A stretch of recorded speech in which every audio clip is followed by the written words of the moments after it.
Mission Save the Hunter, Chapter 5. The Sokyung Guild was the world's first guild, established during the apocalypse 12 years ago by a Korean awakener named Lee Sokyung. One day, monsters immune to human weapons began pouring out, and translucent windows appeared before people's eyes.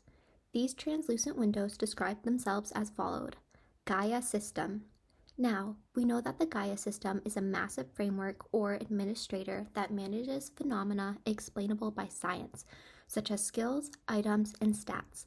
However, at the time, people had no capacity to comprehend such things. In a world where everything, cities, nature, and more was destroyed, survival was paramount. The guild bearing the name Sokyung took the lead in defeating monsters, protecting civilians, and organizing the usage of system windows to share with the world. It was also the first to name people like themselves awakeners. The reason South Korea was able to establish a relatively safe society so quickly while other countries crumbled was entirely thanks to Sokyung. Having been established from the early days of the Great Upheaval, the Sokyung Guild has now become the undisputed #1 guild globally.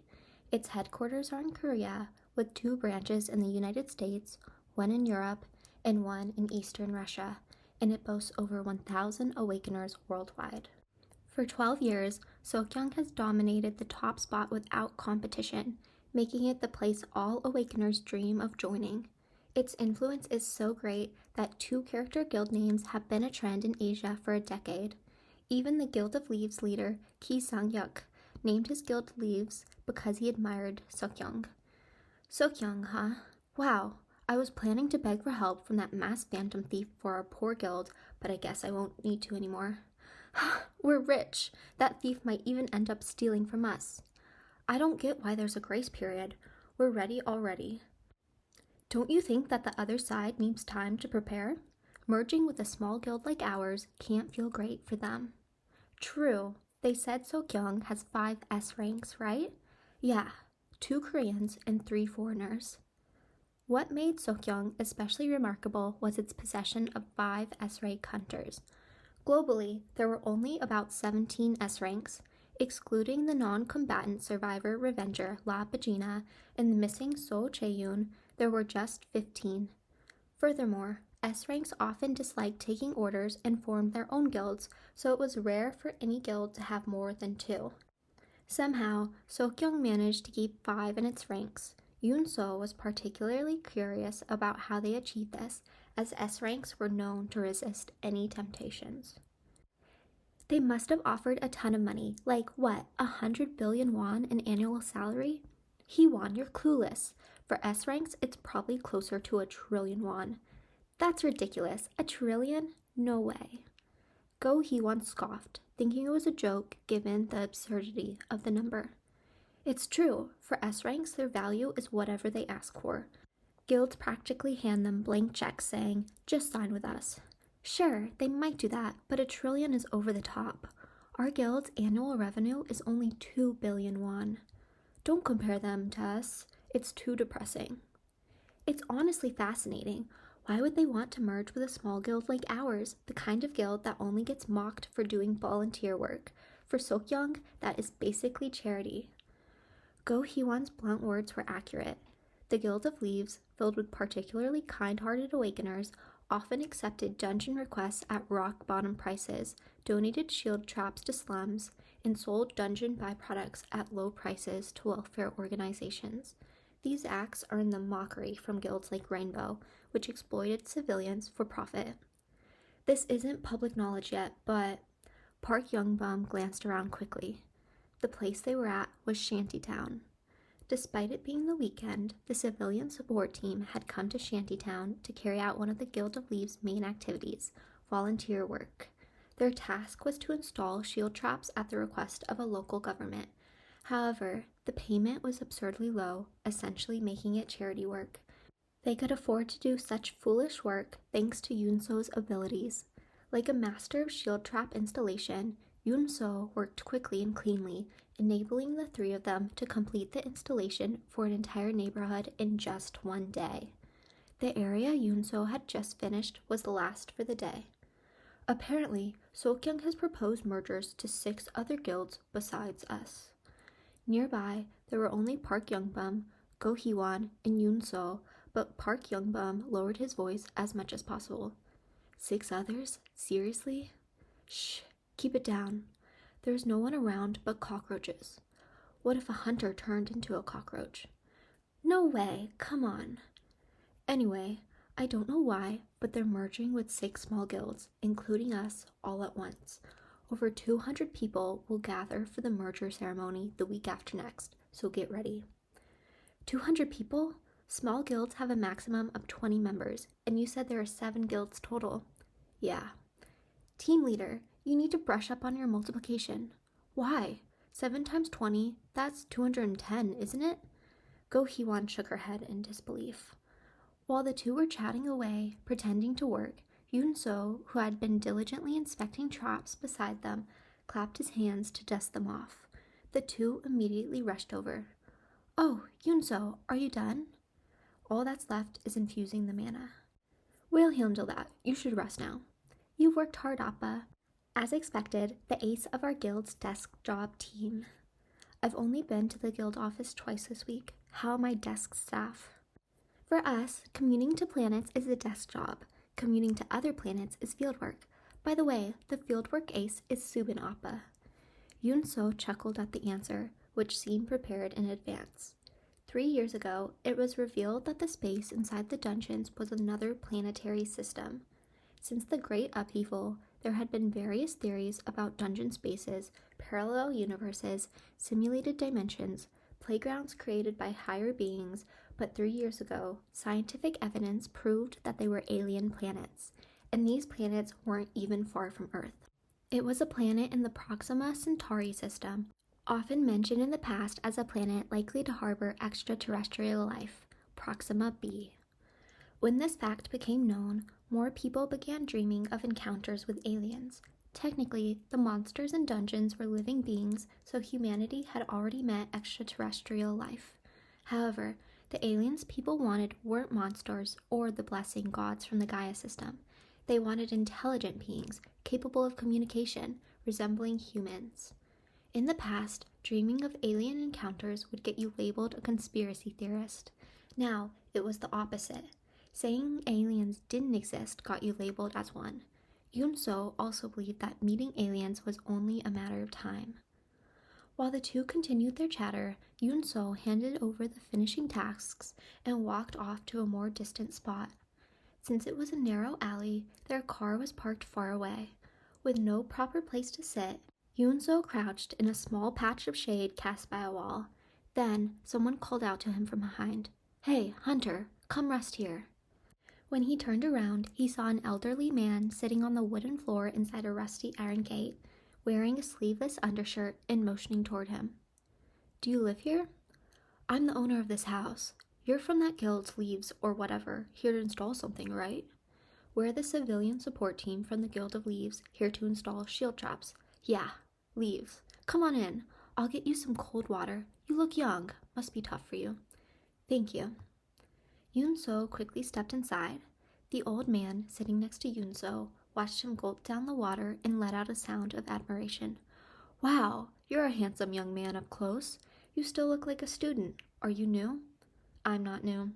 "You totally are. I saw those folks over there dumping all the work on you and just chatting away. Bullies like that are everywhere." The old man clicked his tongue. Strictly speaking, it wasn't that Park Youngbum or Go Hee-won dumped the work on Yoon So. Rather, they trusted him because he was the most precise. But Yoon So didn't bother to correct him. "Do you want something to eat before you go? Just you, not those folks." "I'll just accept the gesture. Thank you." "Thanks for today. Must have been hard working under that scorching sun for no pay." "We get paid a lot." "Yeah, sure. I can imagine how much. You've been struggling with the shield or barrier issue for years. We don't have the money for it, and the local district doesn't want to spend much on us either, but the government orders them to install it. They've been reaching out to guilds, but the cost never matches up, so it's been dragging on until now. Then, last year, you know Rainbow, right?" "Yes, the Rainbow Guild."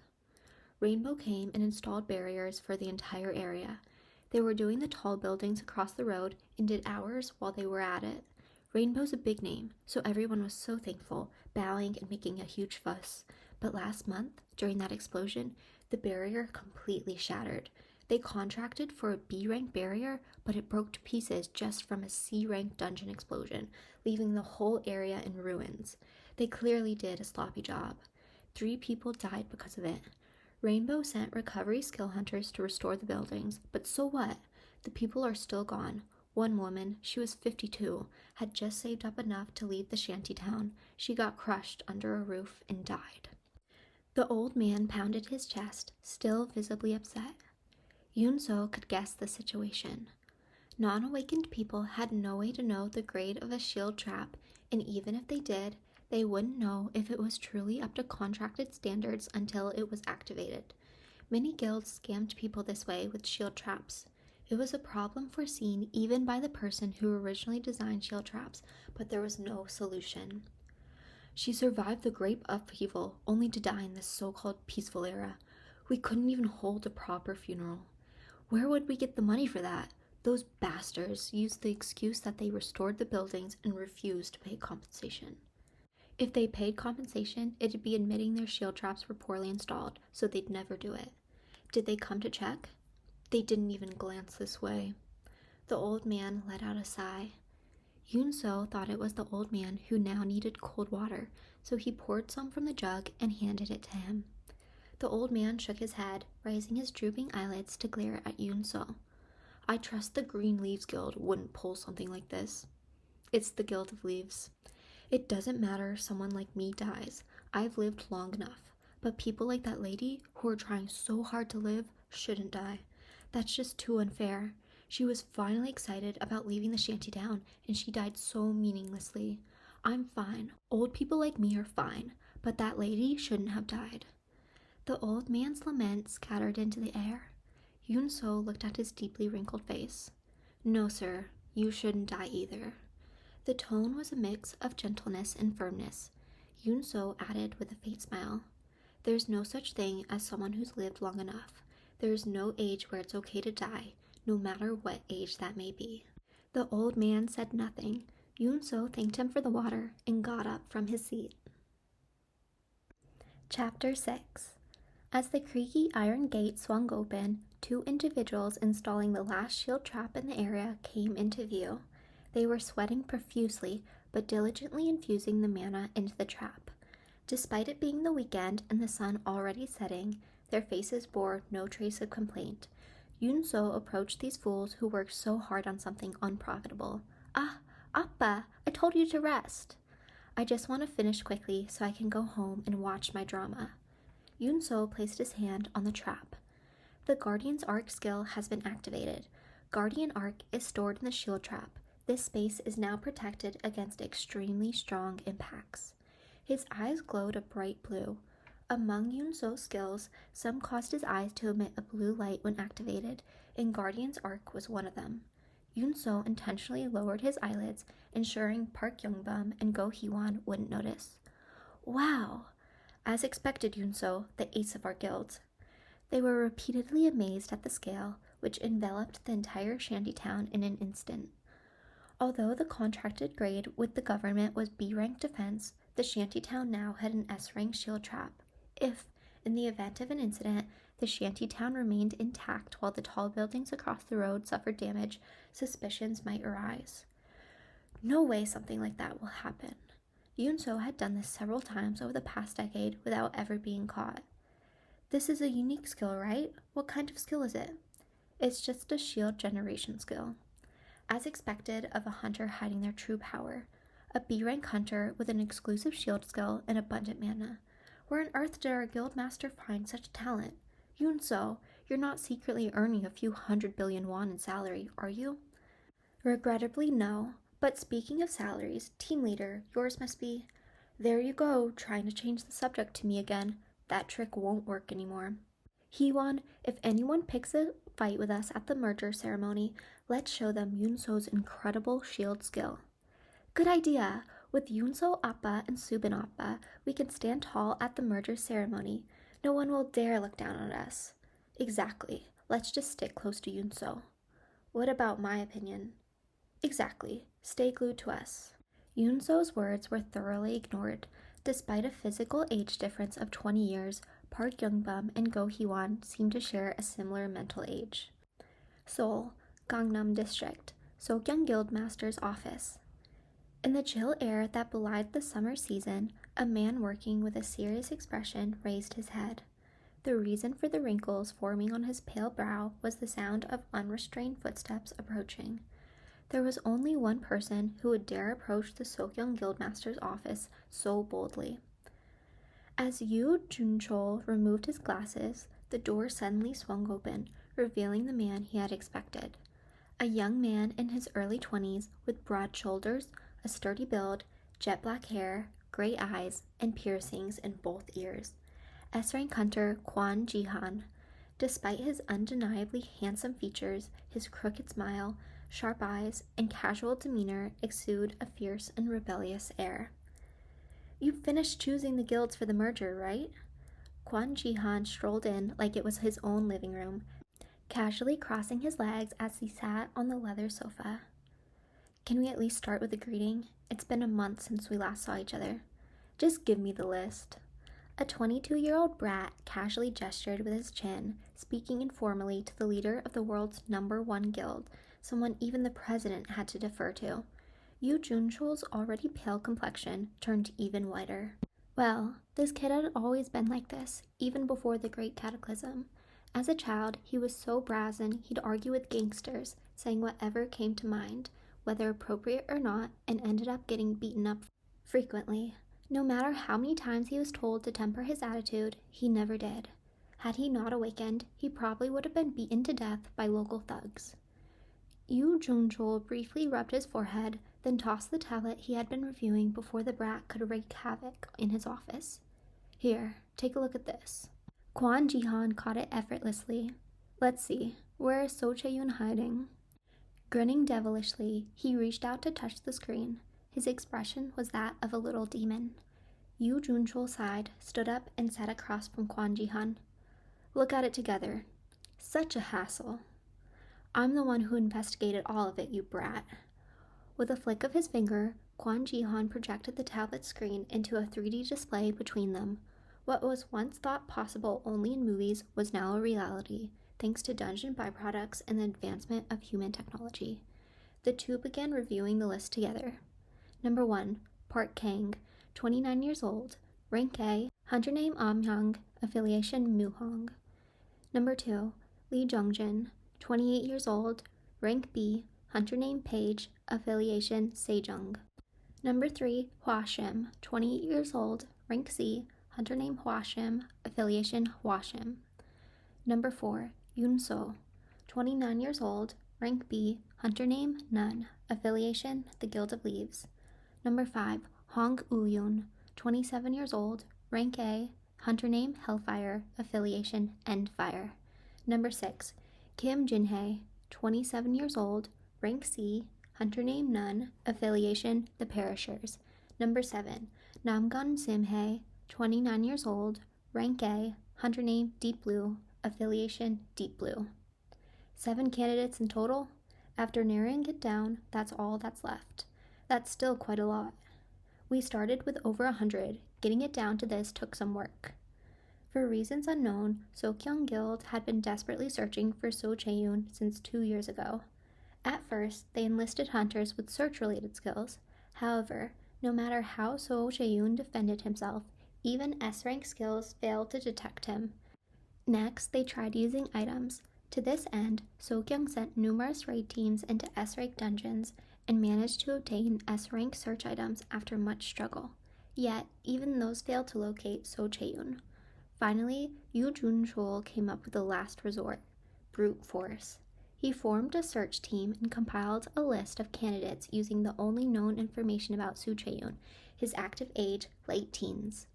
Over 100 male hunters aged 27, 28, or 29 matched this criterion.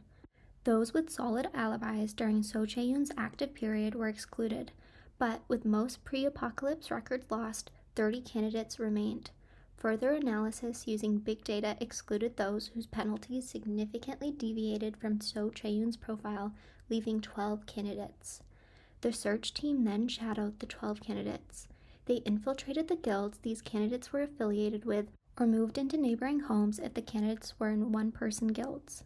After a year of investigation, only those who demonstrated abilities beyond their registered rank remained, these 7. Whittling it down to this was tough. We have to find him, but between La Bagina and our guild being the only one with knowledge of So Chae-yoon, the secrecy contracts make it impossible for anyone to say anything. And to top it off, why does the world's #1 guild have to suffer like this? Why isn't there a guild stronger than us to deal with this instead? Yu Junchul lamented, but Kwon Jihan barely listened, engrossed in examining the photos. Why bother listing height and weight? 10 years ago, analysis of So Chae-yoon's footage estimated him at about 175 centimeters and 58 kilograms. It's just for reference. How is this useful? With all the disguise items and skills out there, even I have one. Kwon Jihan responded indifferently. His face was well known, so he often used disguise items to change his appearance when roaming outside, though his body shape remained unchanged. In contrast, some hunters always appeared taller when active, making the public believe that was their true height. Yu Junchul clicked his tongue as if facing a clueless child. Here's another generational gap. 10 years ago, there weren't any disguise items, skills, or signal jammers. We barely managed to cover our faces with handmade masks. Sometimes those would break during battles, so we even wore big masks underneath them. Wow, I thought that kind of stuff only happened in the Joseon era. How did you live like that? You don't know how lucky you are. Back then, we didn't even have inventories, so we had to carry everything in bags. There were no mounts in dungeons, so we ran everywhere on foot. Without detection skills, we had to give our all just to deal with tiny monsters. Are you even listening to me? No. Yu Junchul stopped speaking when he saw Kwon Jihan digging into his ear with his finger. Only 10 years ago, everyone thought the world was ending. But with the rapid advancement of human civilization based on the Gaia system, that time now felt like it was a century ago. For Kwon Jihan, who had been only 10 years old back then, it was all just boring stories. Kids these days. How did he figure out their ages? What if they lied on their system profiles? Fortunately, we got just the right item for that. Yu Junchul took something out of his inventory. It looked like a pair of rimless glasses. It was an item Kwon Jihan had obtained from an S-rank dungeon last year. Item type: how many years apart are we? Rank C. A fresh and exclusive product prepared just for you by the Gaia system. If you're curious about someone's age, wear these glasses to find out. System notification: all 10 out of 10 uses have been consumed. It's a low-rank item, but the description includes prepared just for you. That means it's a one-of-a-kind unique item. Plus, fresh and exclusive implies So Chae-yoon won't have any defense against it. It came out just in time for us to use. No wonder you lit up when you saw this thing. Kwon Jihan recalled it too. While reporting on dungeon loot, he tossed the item aside, only for Yu Junchul to charge at him with bloodshot eyes. Even though it was a C-rank item and seemingly unnecessary, Yu Junchul had used it for tracking down So Chae-yoon. You got good use out of it. Want me to give it back? Throw it away. Yu Junchul smirked and clenched his hand. The glasses crumbled into pieces. Having used up all its charges, it was no longer needed. Besides, Yu Junchul already had a favorite pair of glasses. Kwon Jihan skimmed through the list again. Judging by body type on their profiles, Lee Junjin and Yoon So seem the most likely. Skill-wise, it's the 4 with offensive abilities. Who do you think is the most probable candidate? Yu Junchul pointed to one name. The man in the photo had black curly hair and blazing red eyes. Even from just the picture, his stoic personality was evident. Hwashim, officially registered as a B-rank supporter, but our hunters confirmed he has fire-based skills. He doesn't talk much. He appeared exactly 1 month after So Chae-yoon disappeared. Fire, huh? That's promising. Hong Woo-yoon is another key suspect. He possesses both electric and fire attributes and has a high attack power. He cleared a B-rank dungeon solo, making him a top-tier A-rank hunter. His personality is a bit hot-tempered, which differs from what we know of So Chae-yoon, but it's been 10 years. People can change. Plus, his personality wasn't filtered out by big data. Electric and fire sounds exciting. Kwon Ji-hun whistled. And the next candidate?